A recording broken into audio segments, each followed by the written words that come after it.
ছড়ার নাম হাট। কুমোর পাড়ার গরুর গাড়ি, বোঝাই করা কলসি হাঁড়ি।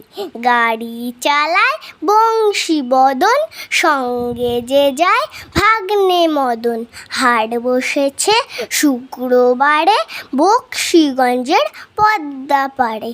জিনিসপত্র জুটিয়ে এনে গ্রামের মানুষ বেচে কেনে। উচ্ছে বেগুন পটল মূলো, বেতের বোনা ধামাকুলো। সর্ষে ছোলা ময়দা আটা, শীতের রেপার নকশা কাটা। ঝাঁঝরি করা বেড়ি হাতা, শহর থেকে সস্তা ছাতা। কলসি ভরা এখো গুড়ে, মাছি যত বেড়াই উড়ে। খড়ের আটি নৌকো বেয়ে, আল্লু ঘাটে চাষির মেয়ে। কানাই পথের পরে গান শুনিয়ে ভিক্ষে করে, পাড়ার ছেলে স্নানের ঘাটে জল ছিটিয়ে সাঁতার কাটে।